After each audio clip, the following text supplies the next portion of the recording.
It's nice that in this episode that's really supposed to be just a day in the life, it starts with the mundanity of the gang getting ready for the day. Sets the tone properly, just like Judy did in the last episode. I'm pissed off that this information is somewhere in the neurons and the synapses of my brain, so you have to know it too. Toph's toes look longer here than they do in the episode The Library. God have mercy on your soul.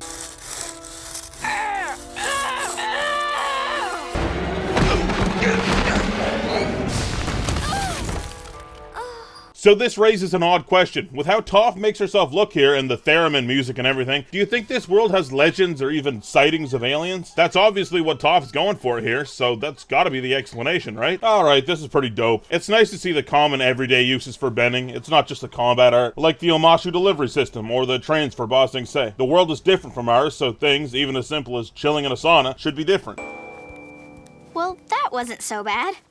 I'm not usually into that stuff, but I actually feel girly. This is a really weird line, considering less than an episode ago you were all dolled up like this, Toph. I'd say you were more put together then than now. Wow, great makeup.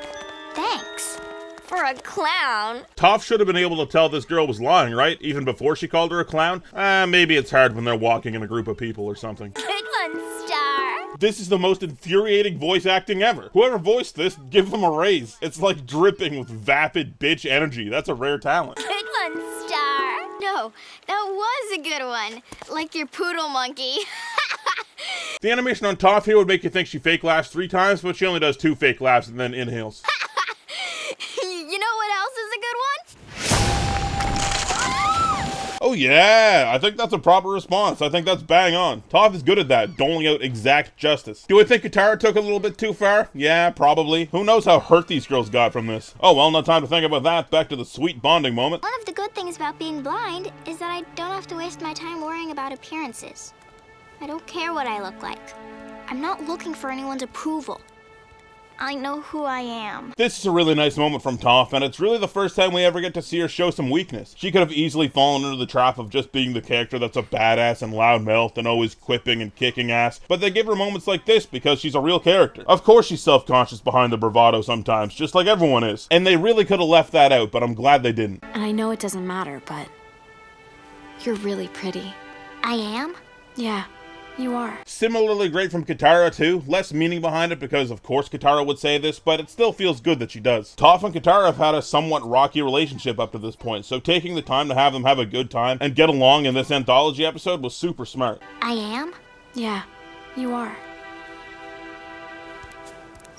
And I love this the most. Toph gets a little rattled, Katara reassures her, and instantly she's just like, oh, word? Oh, alright. And she's good to go. That might feel flippy-floppy on some other character, but they've shown Toph to demonstrate all of the traits that Katara just listed, so it feels right. Ah, fuck. Okay, here we go. The moonflower likes partial shade. Makes sense that Iroh would have some knowledge of plants and botany, considering his tea lover status. Man, bending sports seems like the coolest, most expressive idea ever. Like you could do so much with it. It's as limitless as the fighting styles. Too bad we never get to see anything else from it.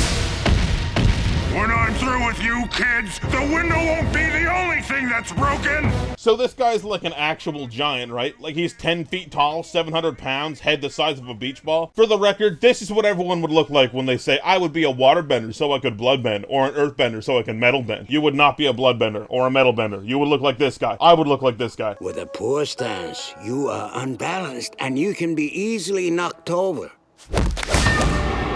Iroh once again preaches real martial arts shit. This guy looks like a stiff breeze would knock him over. And to a trained martial artist like Iroh, yeah, it'd probably be like, man, what is this fucking guy doing? In this shot, we see Iroh catch the knife in a normal grip. Then in this next shot, he catches it in a reverse grip. And then in this very next shot, he's back to holding it normally again. And then in the next shot, he's back to holding it in a reverse style. Jesus Christ. Yeah, I'm not gonna neglect it. I just wanted to get all the wacky trivia shit out of the way before I got into what this little short really means and what it means to me. This is absolutely the best few minutes the show has to offer, full stop. I'd let Iroh's full song play out of sheer respect, but YouTube copyright won't let me. You know how it goes. Happy birthday, my son.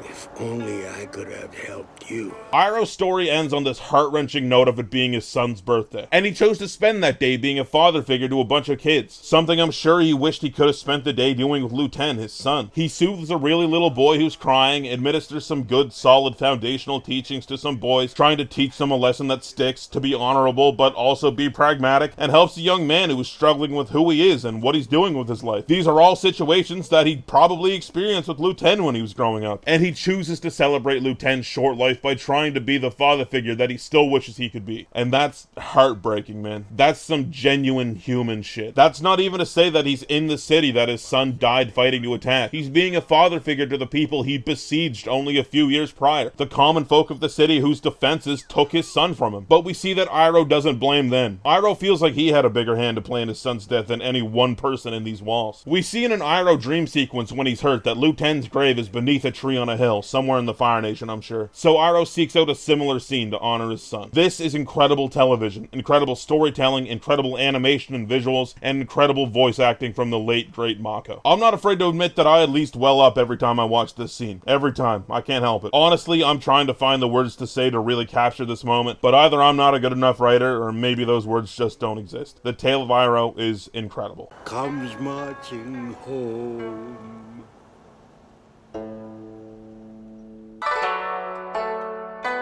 These are actually hog monkeys. They're mentioned a few times, and I went a long time not knowing that these are actually what those are. Ooh, that's a Rabaroo. I wish I could get her a big open prairie like she likes, and let her hop her way to happiness. Let's do it. Say again? There's a big open space right outside the walls of the city. Aang, you don't have the permits for that. You think in a city so ruled by bureaucracy that you can just take a big chunk of land and do whatever you want with it? I doubt this very much.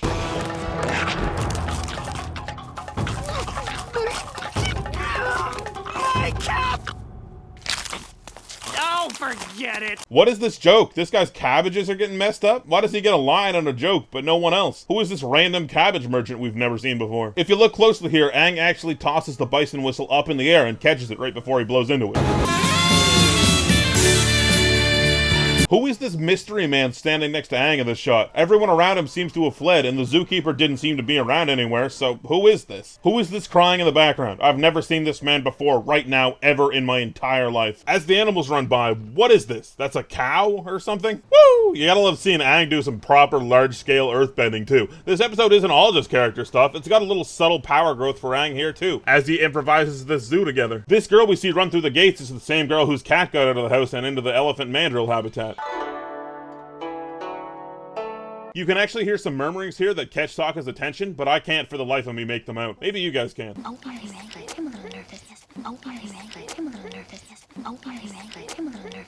I'm pretty sure Avatar only hired like one laughter voice actor and they only did 1 or 2 takes. They call me Sokka, that is, in the water tribe. I am not an oaf. So I'm pretty sure the secondary layer joke here is that Sokka doesn't understand what a haiku actually really is outside of the 575 syllable scheme. To my knowledge, a haiku is supposed to follow that scheme as well as being about depicting a moment in nature as well, like a lot of the head ladies' haikus are. There's nuts and there's fruits. In fall, the clinging plum drops, always to be squashed. So even though Sokka is technically doing it right, he's still kind of making an ass out of himself. In this shot, this old guy is shown to be on the last table before the counter, but then in this next reverse shot, he's at the second last table before the counter. Don't look now, but there is a girl over there at the corner table. She knows we're Fire Nation. Iroh actually turns and looks with a lot of concern in his face here, which is kind of surprising. Hi, Lee. My name's Jin. Thank you, and, well, I was wondering if you would like to go out sometime. He'd love to. Attaboy, Iroh. Also, who wrote Jin? Who voiced Jin? She's very likable and confident right off the bat. I like her.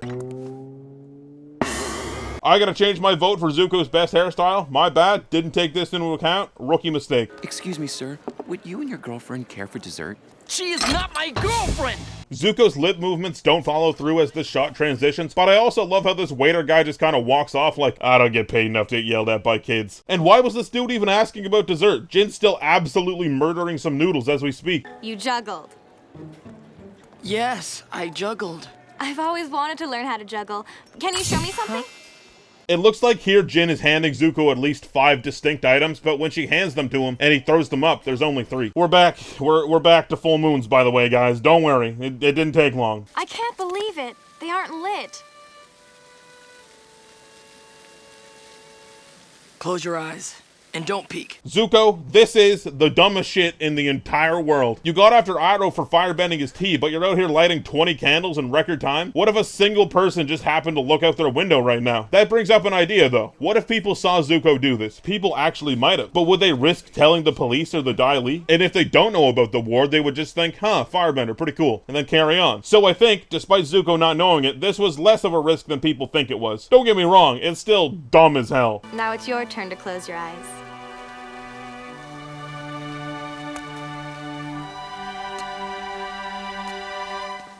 Zuko really just kissed a girl from the opposing side of the war. He's had a lot of mental walls broken down. First on a personal level with Song, then on a familial level with Lee, and now on a romantic level with Jin. But in between all these walls breaking, we still see Zuko doing shady shit and being angry. That's why this character arc feels so well executed, I think. Zuko's viewpoints are challenged and changed regularly, but that doesn't change who he is until they all stack up and he has a breakthrough. This is a big one though. A kiss with a random Earth Kingdom girl? That's a big step for a boy who used to laugh over the idea of the city he's standing in being burned to the ground. That being said, fuck, you had it, Zuko, you blew it! How was your night, Prince Zuko? This door has a crack in it before it opens that magically gets mended when Zuko slams it shut.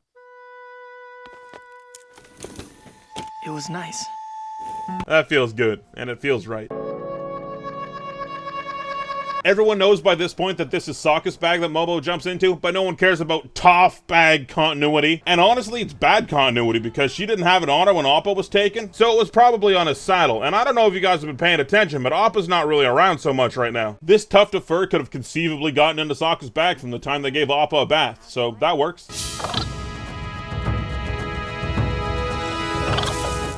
Momo's like, oh, what the fuck, man? This is some cosmic lining up shit. Why this gotta look like this? Alright, let me get this straight. You've got these little mini panthers just running around the streets of Ba Sing Se. How many kids a year go missing from these things roaming around in packs? Just fly up, you idiot! Oh, never mind. Oh, I guess one of them jumped on Momo between shots? Sure, alright.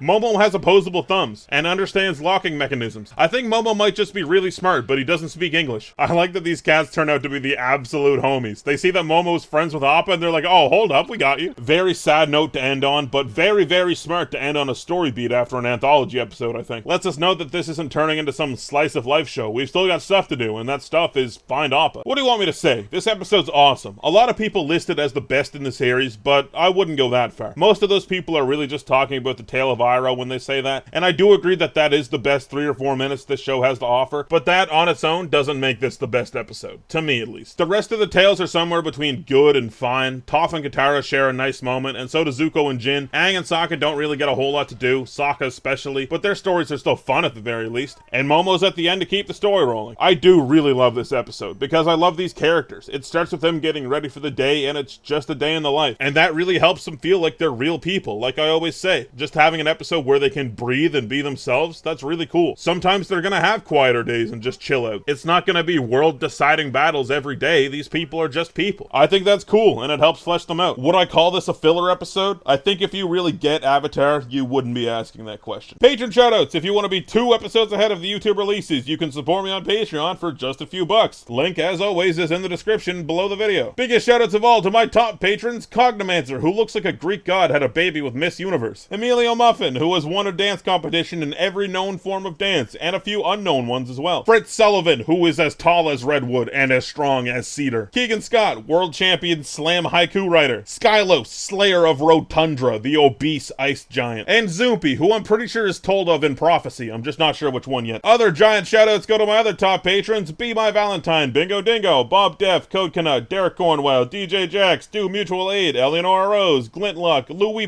Tijon, Nicholas Abbott, Parker Glass, the most super of snippers, and Tiago Nascimento. Next up is Opus Lost Days, and fuck, just let me be happy.